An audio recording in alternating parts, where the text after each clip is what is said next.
Hey Ravers, it's Megan from My Playground Media, and today we're here with Saimon, the creator of the new techno event company called SLIST. Now for the past few years they've been popping up, and I saw them pop up a few times on my social media feed. So what did I do? I investigated, because that's what we do. And we discovered it's a crazy techno promoting company. And for the last couple of years, they launched a few very huge, successful parties. So we're here today to talk and dig a little deeper into Simon's mind. Hi. This is Saimon. All right, so was there a specific event or festival that led you to create SLIST?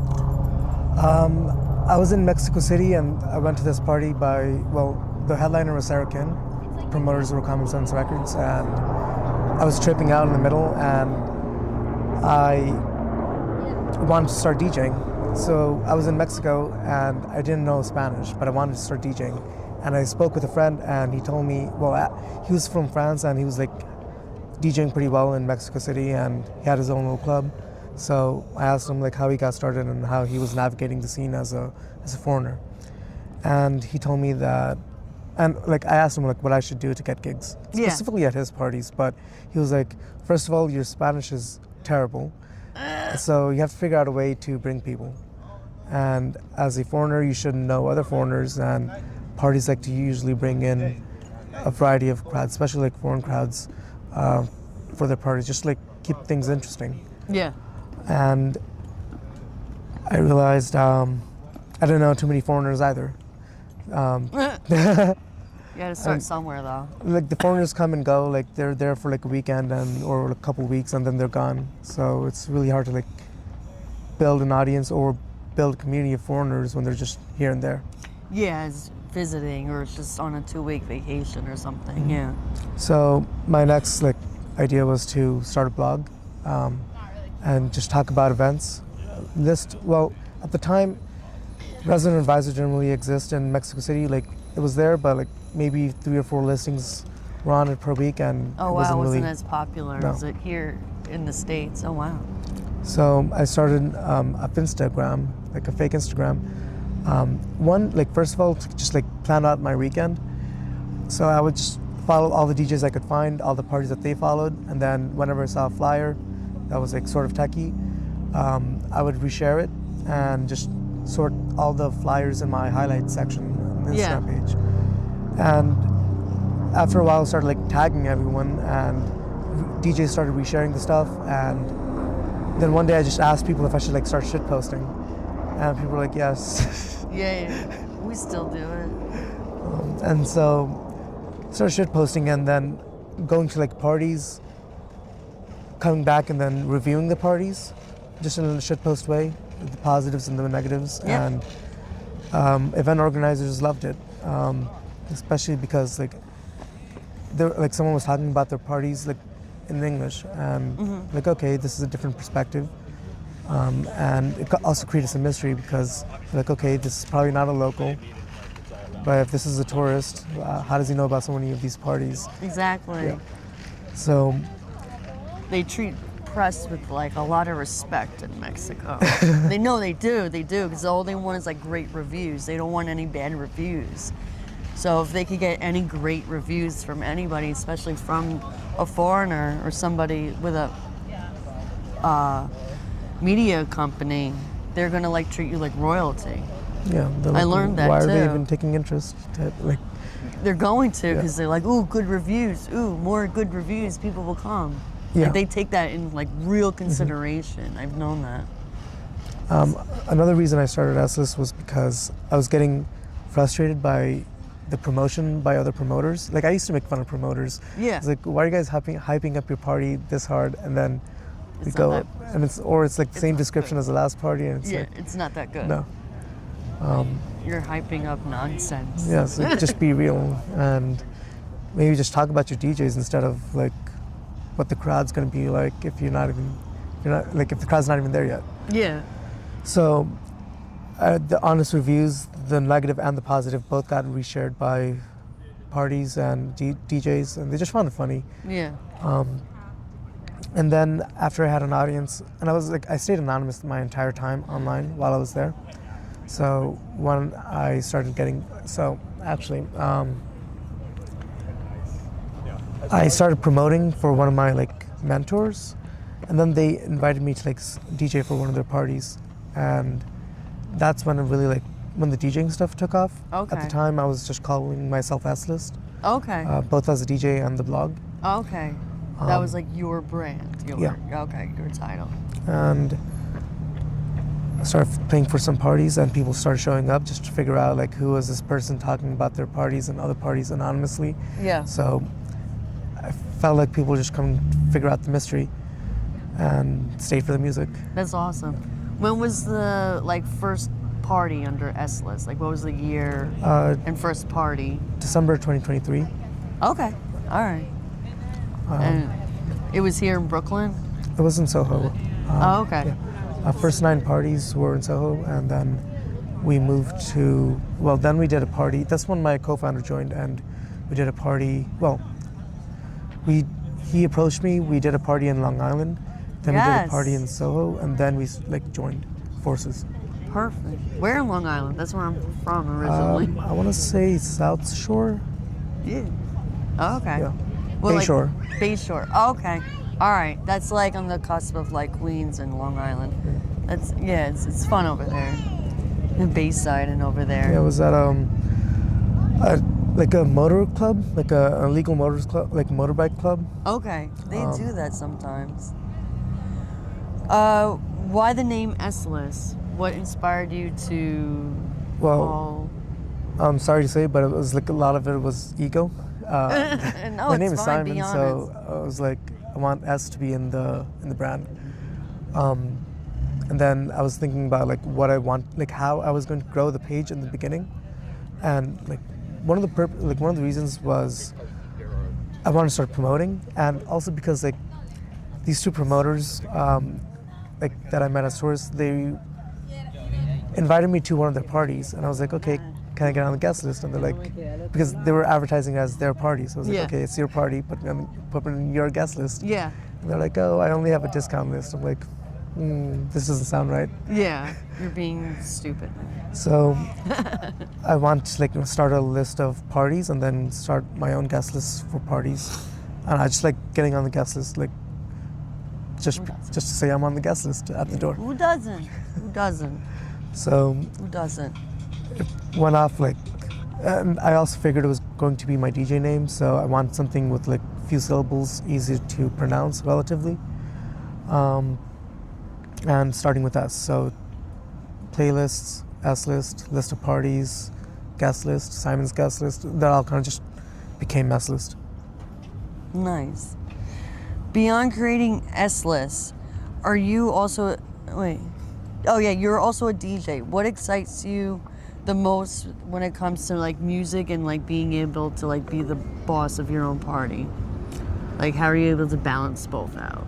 So when I first came back to New York for my Mexico trip, I was there for a year and a half. Okay. I noticed that when I first got started in the scene, it was in the same in 2021, 3 months before I went to Mexico City. Most of the parties that I was going to was industrial techno. When I came back, a lot of the same promoters were not doing industrial techno anymore, and they had switched to groovy techno. And I wasn't really happy about that. So when I got the chance to do a party, I decided to make it as industrial as possible, and invite the same people that I used to listen to before who are now playing groovy techno. I was hey, the first condition was just dark music, and so the first parties, they featured industrial music, invited a lot of DJs that weren't playing industrial anymore, but then they started playing industrial again. Yeah. And a lot of those same parties are now playing, going full in on industrial techno after they switched to groovy techno. So I guess one of the things that I wanted to do with SLIST was create an audience that would like my type of music. Yeah. And then it would be easier for me to play the same music to them. Perfect. What's the hardest thing about creating an audience? In the beginning, it's a lot of just like cold emails, not emails, cold DMs, telling people about your concept, and you're in a brand new group chat with like 2 members, and then asking them to follow or like join the group chat. And then after like about 100 or 200, especially after 100, after you get to the 3-digit mark, people start believing in the project more, and they start resharing it themselves and promoting it. So it's really just the beginning, just the proof of concept. Yeah. Just showing people that there's other people that are interested in the concept, and then people just want to help Just grow it. Share on. Especially if pass they, on. yeah. That's really awesome. What's your favorite thing about being a DJ, and what's the most challenging part about it? So I want to start DJing because I want to like get away from the dance floor, Yeah. but also like be part of the party and like go out. Yeah. I just like loud music, and Who doesn't? Who doesn't? Hey, we met at a party. right. We met at a house music party at Dannington Neglia, and now we're together ever since. So yeah, music brings everyone together. Was he invited to the wedding? Yes, he is. I told him he is. I told him. I'm like, you're coming to our wedding. He's like, don't give me all the credit. I'm like, no, I'm giving you all the credit, my dude. No, for real. So I guess the thing I like about DJing is just controlling the music. I always liked controlling the aux cord ego thing. Yeah. It's like, okay, I like my taste in music, and I'm sure you guys are gonna like it too. He's like that too. He'll play like classics that like you haven't heard in like a long time, and then people are like, oh, I love this song. Yeah, I like But to he go. just likes it. He just likes to play like certain songs, and he doesn't care if you like it or not. He's gonna play it because he likes it. It is an ego thing, but if it works, it works. It works. A couple years before I got into raving, I was going into a bunch of like road trips with friends, and I like to plan out my playlists for the road trip. And I guess that's when the ego developed for like wanting to share music, especially because they liked it most of the time. Yeah. And sometimes, they would tell me that they don't like a particular genre, and then I would find something that's kind of like sort of a hybrid between like what they like and the genre that they don't like. Yeah, quote but something unquote. that you still like. Yeah. Yeah. And that was fun, and I guess that's what made me want to control the aux cord, and DJing was the only way to do that at parties. Sweet. And then, so tell us more about yourself. Like, how old are you? When did you first started raving? What year? So I started raving in 2021 during COVID, around March, and then into June, and then I went to Mexico City. At the time, I was about 24, so 2021, that's 4 years ago. I'm 28 now, so yeah, Okay. 24, Alright. 23 or 24. Wow, it's still new. And I started SLIST after like 6 months of like starting to rave.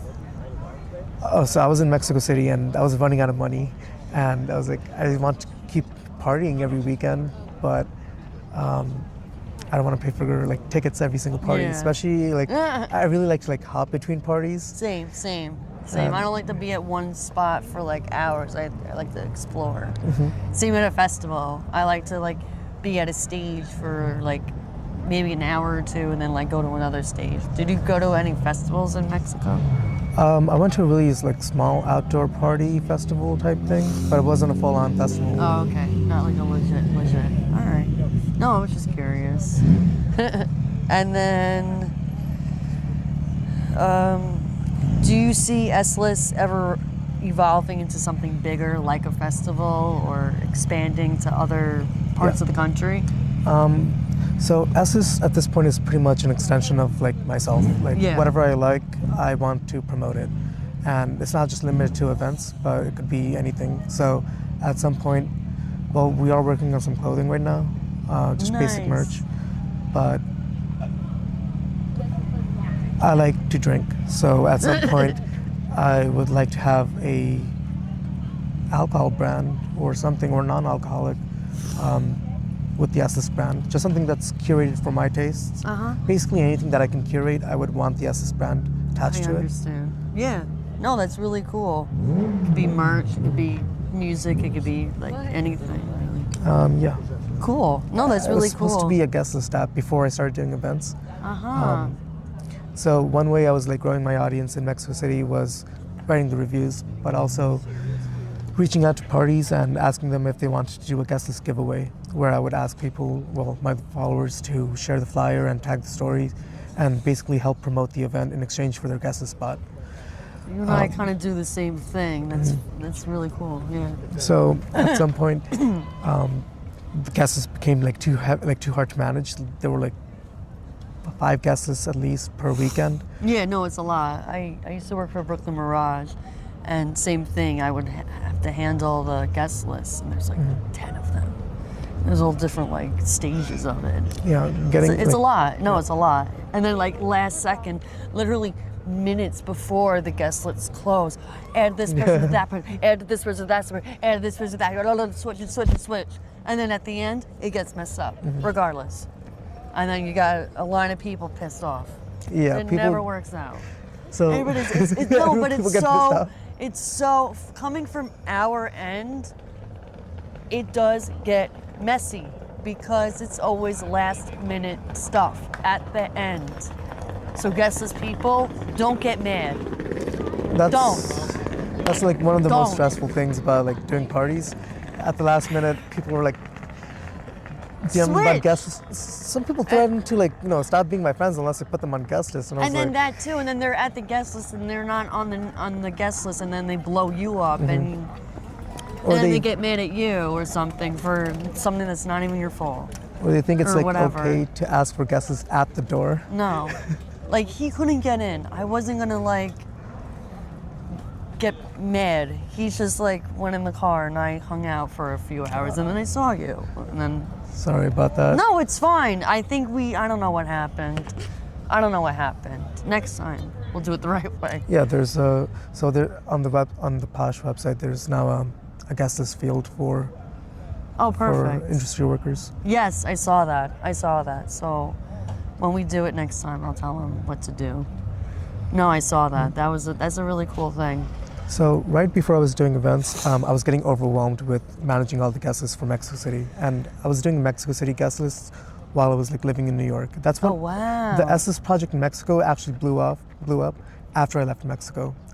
And after I left Mexico, I was like, I need to figure out a way to like keep the brand active while not being there.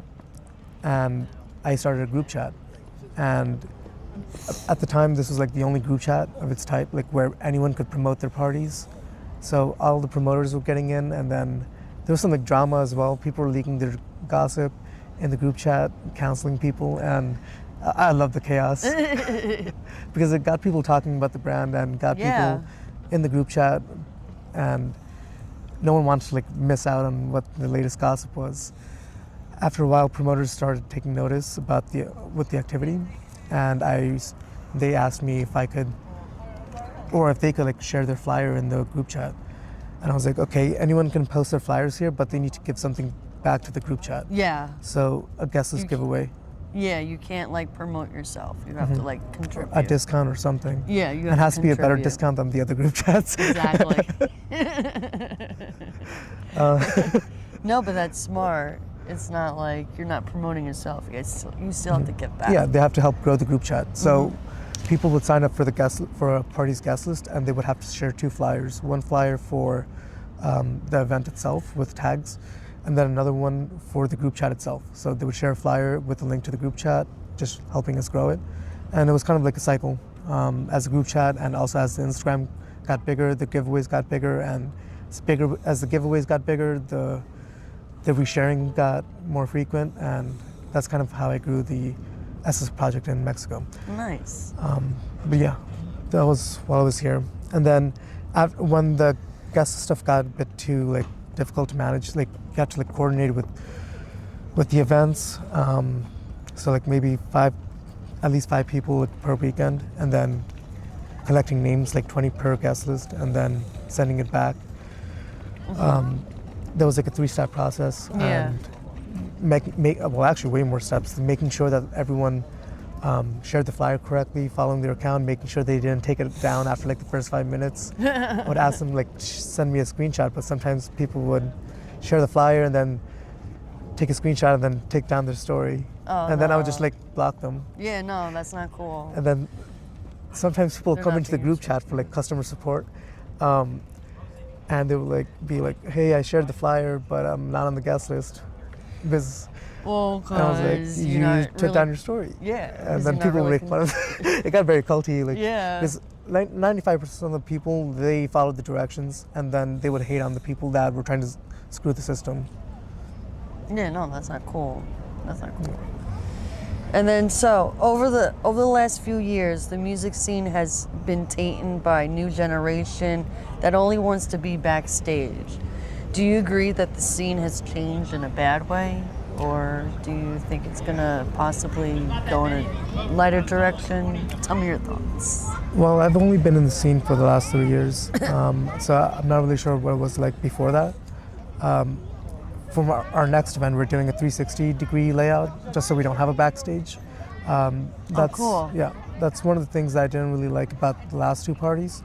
There was a bit too much like separation sometimes. Yeah. And sometimes people would get upset that they couldn't get backstage. Yeah. So I don't want to hurt people's feelings anymore. Yeah. No, I know. It's you want it to be more like a boiler room vibe. Mm-hmm. How like it's like the DJ in the middle and everybody's dancing around. Yeah. Well, only one of the stages is going to be like a boiler room style. The other one is going to be like just the DJ in the front with maybe some space for like their friends in the back. But no more VIP stuff, no more tables at the moment. Unless we do like club events again. But at our raves, no more tables. We tried tables for one party, and I thought it was going to bring in business and stuff. It might have like even we didn't sell any tables. Yeah, it's hard. It's hard. But even if They we just did, want to have it without paying for it. Like, no. yeah. Yeah, they just want that one guy that will buy for it, and then no. I think it caused like more drama, not drama, just elitism. Yeah. And I just didn't like that.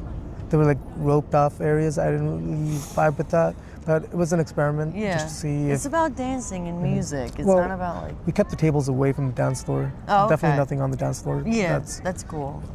But in general, like clubs should just be about dancing and not even about like who's playing. It should just be like dancing and having fun. But I've been doing this since I'm 35 now, so I've been doing this since I was like 18, 19. And I mean, I've been going to Pasha. He played at Pasha. I mean, like, you have the dance floor, and then up you have the mezzanine. But it was still like it was still fun. Everybody still had fun, and there was still like different like sections, and I don't know, like the scene definitely changed over the last few years, and like COVID definitely made. Oh, hello, a cruise, hello. That's some scenery back there. Too bad it's not Groove Cruise. I've been on Groove Cruise once. That's pretty wild. It's like a rave on a cruise. It's this. Yeah, it's literally a festival on like this. It's pretty wild. You gotta go to that. Or Friendship Cruise, which is like that's another one too. Oh god. I can't go in those. I'm deathly sick. But yeah. All right. So we're gonna do a new segment called different segment called Either Or. I'm just gonna ask you two choices, and you just have to pick. No reason, just crunchy or soft tacos. Crunchy. Crunchy. Okay. Dance backstage or dance in the crowd? Crowd. Crowd. Well, it depends. Backstage is better for like networking. Sometimes like the next event is planned at the party, and especially with like fellow promoters and whatever DJs you run into. So when I like nowadays, like half the time when I go out, it's usually like for networking or just like for showing face and just like talking with promoters, You and want that backstage spot just to have it. just to like, network. less noisy. Yeah.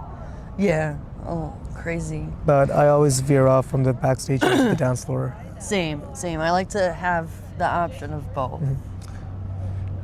After hours or normal night hours? After hours. After hours. Attend a nightclub or attend a festival? Nightclub. Nightclub. You never been to a festival yet? No. So, okay. but I like just being indoors. I like in dark areas. I don't like too many lights, and festivals have a lot of lights. Yeah. I also don't like open air setups. Kind of just want to feel like I'm in a box. Nice. No, to each his own. Like anybody has like any preference. I mean, like in the summertime, I like open air. In the wintertime, I like to be like in a dark, grungy box. Like I like to be in basement. Like I like to like that dark, like dungeon vibes. It depends on like the weather too for me. Play all night long or play back to back? Play all night long, but back-to-backs let you have a bathroom break every now and then. Right. So it really depends on the back-to-back. Hard to really find someone to like really mesh with. Nice. All right, now some DJs. Hector Oaks or Nico Marino? Ooh, that's hard. I like industrial hard techno, but I really like Hector Oaks' production. Nico Moreno plays really hard stuff. Yeah. But sometimes it's a bit more like there's like a lot of risers. I'll go with Hector Oaks. Yeah. Good guy. Fatima or Kiki? I haven't heard either of them. Oh, well, they're really fire. You gotta listen to both. Loco Dice or Maceo Plex? I haven't. I've heard of Maceo-Plex before, but I haven't heard the other. Oh, you gotta listen to both. You gotta listen to him. I Hate Models or Ilario Electrica? The one with the glasses? I haven't seen Ilario before, or like I haven't seen either of them in person, but I do like Ilario's music. Okay, cool. Alrighty. So we're done with the questions. Any final thoughts? Any advice for anyone trying to have their own promotion company? Any final thoughts? Yeah, start with a group chat. Go out to parties, especially parties that you like, and stick true to your curation. And then go only for growing the group chat. Go to parties that fit your curation, and then just go in the smoking area or whatever, where people are just talking, and go out with your phone with a QR code and just get people to join the group chat and be like, I'm starting a community. And as soon as people hear that you're like starting something, people will want to get on the ground floor. And yeah, so starting a community is super easy. After a while, after like the first 100 members, it'll start growing on its own. Especially for like, you have to stay active in your own community. Of course. If you're not active, then people won't feel the need, or like they won't feel encouraged to get active either, and then your community will just die. And then as for DJing and like building a promotion company, I guess just promote the music that you like, and then you'll always have an audience that will like your type of music, and then people will just find out about it. Sweet. Nice. Alrighty. All right. So, again, my name's Megan from My Playground Media. We're here with Saimon from SLIST, and you'll hear us soon. And their next party is on April 12th. Would you like to tell more about your next event? It's on our first Saturday party. Saturday party. It's going to be at 360 Jefferson in Bushwick, 360 Jefferson Street in Bushwick. 360 Jefferson Street in Brooklyn. It's going to be a 12-hour rave, 10 p.m. to 10 a.m. It's completely it's a legal rave vibes, so I can't say what's going to be offered in terms of but it's going to be full service. You'll have everything that you need. We'll have some food. We'll also have whatever you need. Tickets are we on won't, sale? but other people will have what you need. Sweet. No, last show I was at, you did have a merch tent and a weed booth. I was very happy about that. And multiple bars, which was really awesome. And multiple bathrooms, so there weren't long lines. I really appreciated all of that.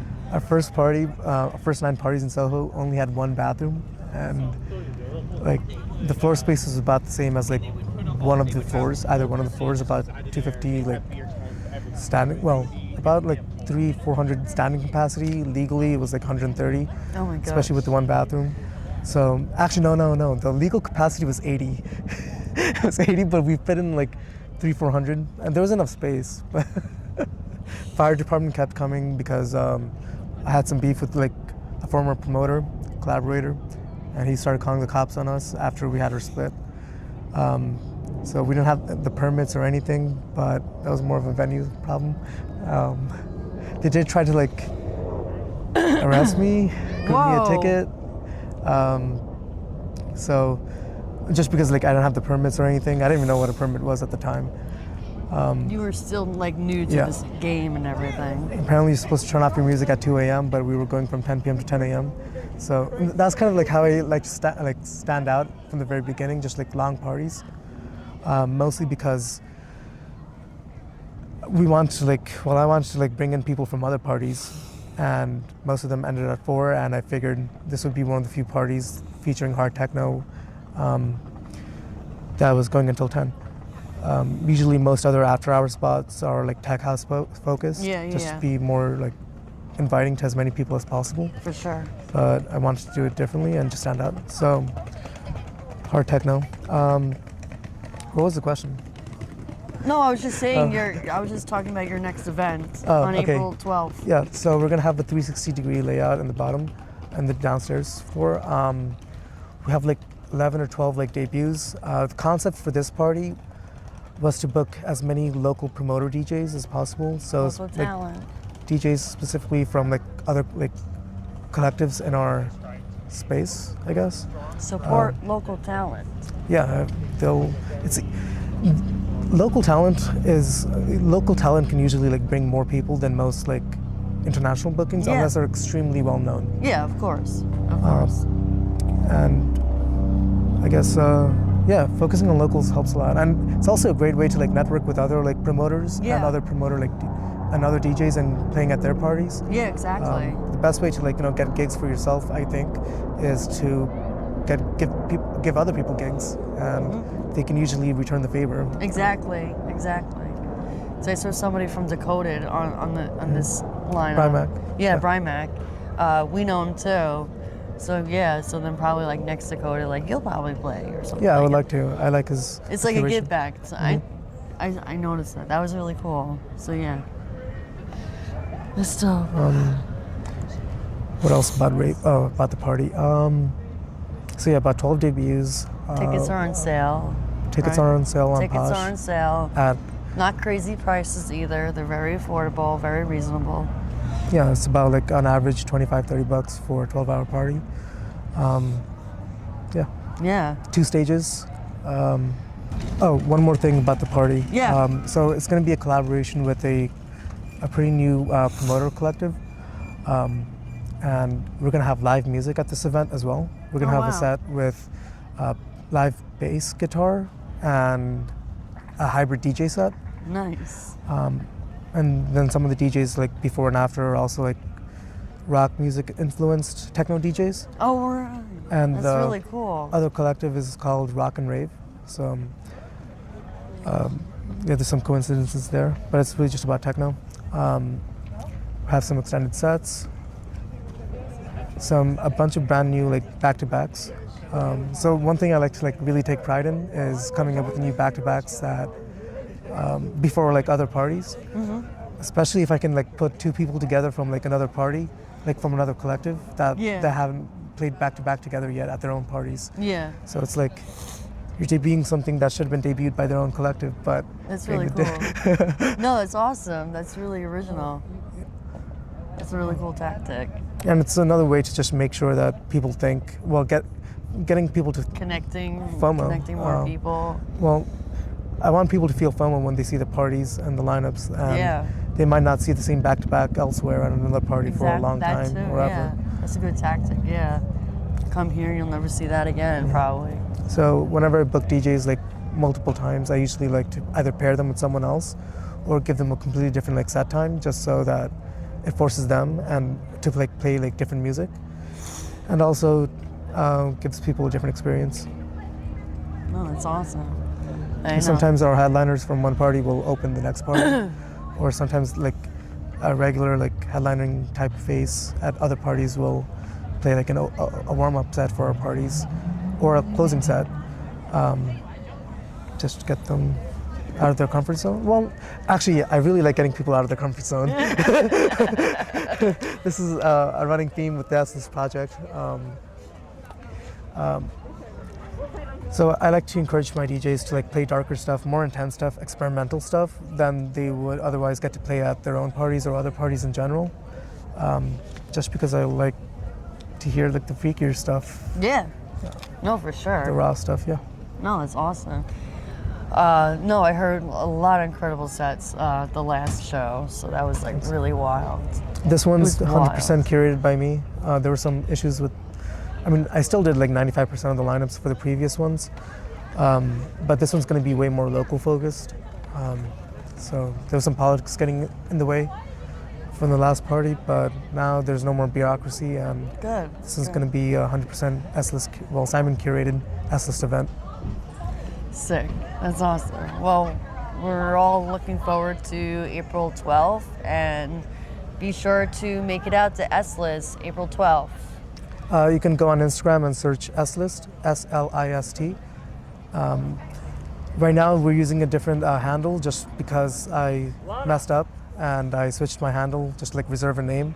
It's called XList, but I can't change it for like another like 10, 12 days. So, Okay. but if you search SLIST, you'll find it. It has a blue check mark, so just so It's certified. It's official. just in case like someone starts like reporting the account, I have some support to like reach out to. That usually happens. So like, follow, and subscribe Saimon and SLIST. All right. Have fun. Be safe, everybody. Make sure to follow My Playground. Follow, like us on every channel on TikTok, Instagram, YouTube, and make sure to check out our website, myplayground.blog. Have fun. Be safe.